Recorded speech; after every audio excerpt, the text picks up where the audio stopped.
Good morning, everyone. We have a very special guest with us today to answer a few questions on today's episode of The Architect's Seat. When London burned, he built. When people doubted, he drew. Introducing the original comeback architect, the one and only Sir Christopher Wren.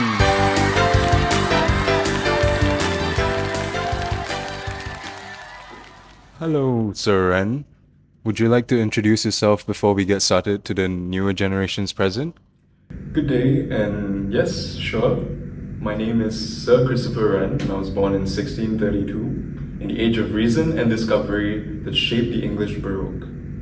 I lived through a time when science and faith, art and mathematics began to speak the same language. My work belonged to a movement that sought order, balance, and divine harmony in architecture, a reflection of the newly enlightened world. Though history remembers me as an architect, I actually began as a scientist and astronomer. Yet it was in stone and not in the stars that I found my truest expression of design and meaning. Okay, you say that you found meaning in stone, right? But what exactly is this meaning to you? Well, I have always believed that architecture is the expression of reason through form. It is not mere ornament, not for decoration, but a science of harmony. For example, I drew inspiration from ancient Roman and Renaissance masters, yet I sought to adapt those styles into something more suitable for the English soul, dignified, restrained, and full of light.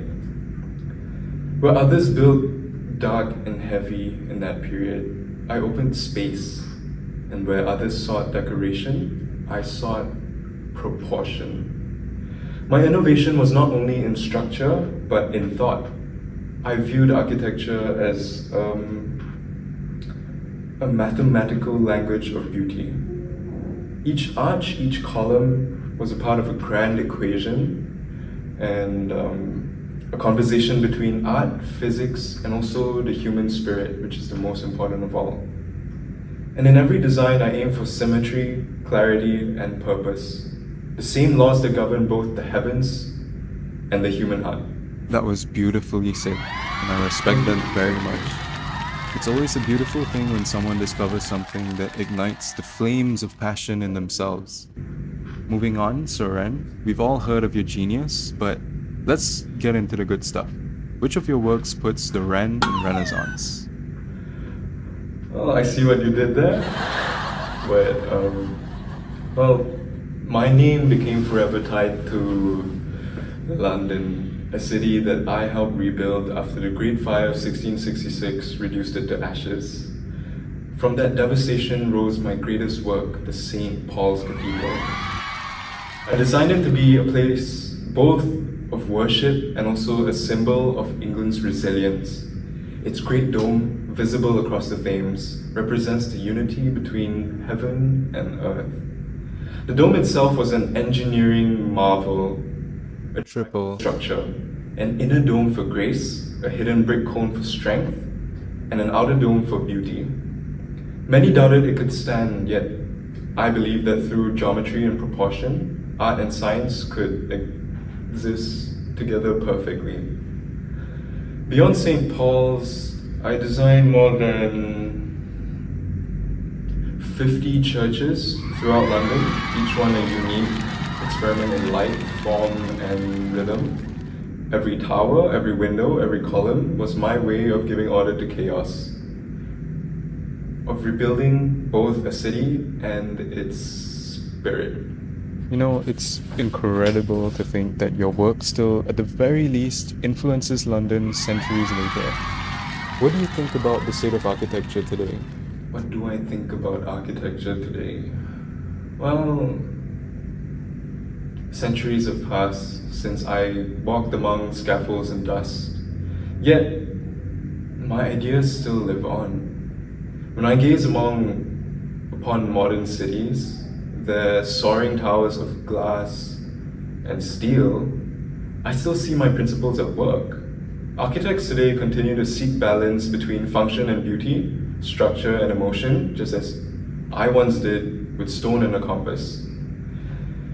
Even the domes and curved silhouettes of today's skylines carry a trace of that pursuit for harmony that once guided my very own hand. And in a world that builds faster than ever, I hope my work reminds architects to pause, to design not only for utility, but for meaning, for light, and for eternity. I couldn't have put it better. Well, I'm afraid our time is coming to an end, so do you have any final words for the audience of aspiring architects before you take your leave? Okay, well, I always return to the same thought that guided my own life. Architecture is a reflection of the divine order that governs the universe. Put it this way, I built St. Paul's Cathedral not for my glory, but so that generations might look upwards, look upon the cathedral and its beautiful dome, and feel the stillness of heaven within the heart of a city as great as London. My motto has long been, architecture aims at eternity. And if in the stones of London my vision endures a little longer, then perhaps I've touched that eternity, even if just for a moment. Give it up for Sir Christopher Wren! Thank you, everybody. You have been a great audience, and good luck for your future endeavors. And once again, thank you for having me. Thank you. Like he said, thank you for being an amazing audience once again, and I'll see you on the next episode of The Architect's Seat.